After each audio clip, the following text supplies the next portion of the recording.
edition of the Secure Dynamics TechCast. Another past guest, Mike Manrod of Grand Canyon Education. Welcome, Mike. Hi, Ashwin. Thank you. Good to see you again. Good to see you again. And the topic is something that I think CISOs clearly know a lot about. I think outside your community, very few people really understand how budgets are determined, how budgets are allocated. And especially now with lots of earnings and the fiscal year setting in and all that. So talk a little bit about how does budget planning happen today in the CISO's universe, just given the wide range of options you have, plus also this optionality of cloud and subscription-based models. It's a really great topic. And it's funny because most of us start our journey to become a CISO or a security leader as technologists. Yeah. And then we find ourselves in these roles and we're like, oh, wow, suddenly I have to know something about business, about accounting, about finance. And I don't know about everybody else, but for me, sometimes it's an uphill battle and the learning curve's been slower. But one thing I've noticed is I feel like the first fundamental, having looked at this topic in a few different places, corporations, education, local governments, it does work a little bit differently in each organization. Mm-hmm. So I feel like the first step is knowing the organization, its goals, and even where security fits within the org chart and within the organizational priorities. Then I feel like the second step is understanding a little bit about how your organization's finances and financial goals work. Like, do they prefer big capital expenditures up front with lower residual costs? Like, oh, okay, we have it in the budget now. Spend your gazillion dollars now, but you better keep those renewals low. Or are they more, hey, let's keep it quarter by quarter.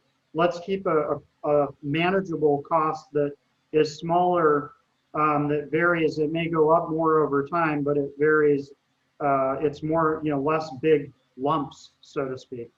So I feel like a big part of it is understanding, does your organization favor CapEx models or OpEx models? And what are your organization's goals and financial tolerance levels?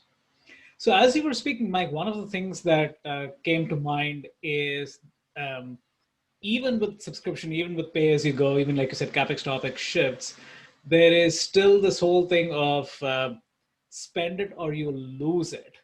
And the follow on to that is, hey, if you don't spend all of it, the budget is going to cut the next year. So, and it seems kind of counterintuitive, right? Especially as you said, the CISOs coming from technologists into working their way into a business mindset, is understanding that at the end of the day, we're still in a business together, right? So reducing costs is actually a good thing. However, like you said, I mean, like we talked about, it actually works against you if you don't spend everything. So how do CISOs kind of navigate this ethics, if you will, on one side, at the same time ensuring that they have enough capital, so in the event of something bad happening, they actually have budget that they can spend?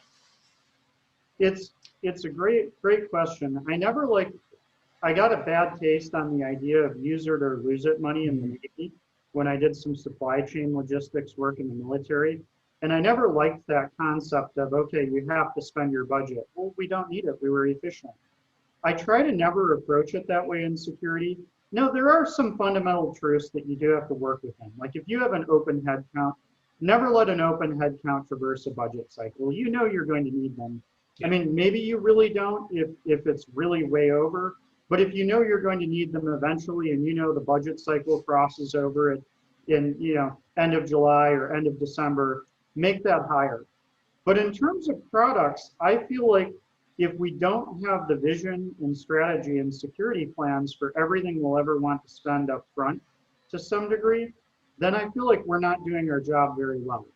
Like at any given time, we should have a 3 to 4 year roadmap and a large number of improvements we know we need to make. Unless you're one of those handful of organizations that are perfect. And I don't believe in unicorns jumping on fluffy clouds. So I believe everybody needs to improve. And those roadmaps should make it very easy to always use whatever appropriate amount of budget is allocated. Okay, so that's a great segue into my last question, which is, you mentioned roadmap. We talked about the new fiscal year settling in, how does a CISO look at, okay, so you've spent, let's say, X amount of dollars the previous year, and you got to spend a little bit more the next year.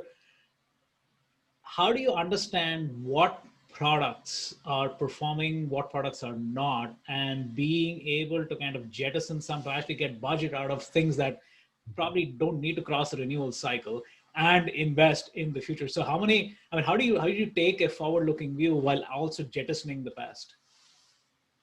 So that really is the secret sauce, I think. We take the threat landscape as it's evolving, and I've got it on the sticky notes behind me for a book a few of us are working on. But you take what you understand of the threat landscape, map it to your controls, and ask the question quarter after quarter, which controls are working, which controls are not working, which gaps do we have, and lastly, what have we been paying for a long time that we've never used? Like I actually had a security control I was just about to jettison. I was like, we've been paying for this for a while. We haven't seen this threat vector at all.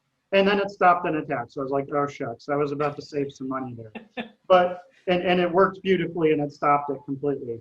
But I really do feel like a huge part of it is continuously reassessing the attacks we're seeing, mapping it to our controls, and then constantly reprioritizing for the gap. And sometimes we even have controls that we can't get rid of, but the vendors are maybe falling down or not doing a good job. And I feel like in those cases, we need to zero in, we need to hold those vendors accountable, and we need to renegotiate if they're failing to free up money for the things that are succeeding or that are existing control gaps. So one more follow-up question to that, which is, you mentioned a word which I don't think is talked about that often, which is continuous, right? So in which case my question becomes somewhat redundant, the previous question, which is, it's not a fiscal year boundary. This is an ongoing thing. And yes, it just so happens that there's a new balance sheet that gets opened up, new budgets that get opened up. But as far as you're concerned, we have the visibility, we have what works and what doesn't work, and now we just map it to a new budget that shows up. So how many CISOs actually follow that mindset that you just talked about? So I think a lot do. Like when I talk about my friends and peers and we all get together and chat, I think a lot of these days, I feel like the successful security leaders are doing a continuous reassessment.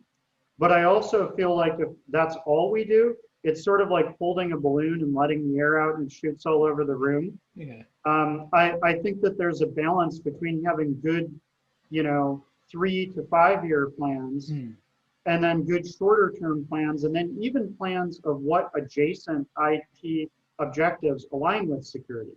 So if there is about a year where it's like, wow, I have a whole lot of budget, I only have X number of cycles in my team, I can't responsibly spend all my budget, no problem. We need to redo this aspect of the network architecture or infrastructure or other areas to lay the groundwork for a security goal 2022. That's where we say, hey, do you want to collaborate on this? Or I have this budget, let me use my budget to help you to shore up our long-term future in other IT areas even. So there's a lot of options and possibilities to show good fiduciary responsibility and to really maintain the trust of shareholder value, but then also to make sure we're not failing to do all we can to secure our organizations. Great final words. Again, Mike, always good chatting with you. And again, thanks for shining a light on a topic that I don't think gets as much attention as it probably should. So again, thanks for that. Well, thank you, Ashwin. And as always, I appreciate the wonderful questions and the great dialogue. Thanks, Mike.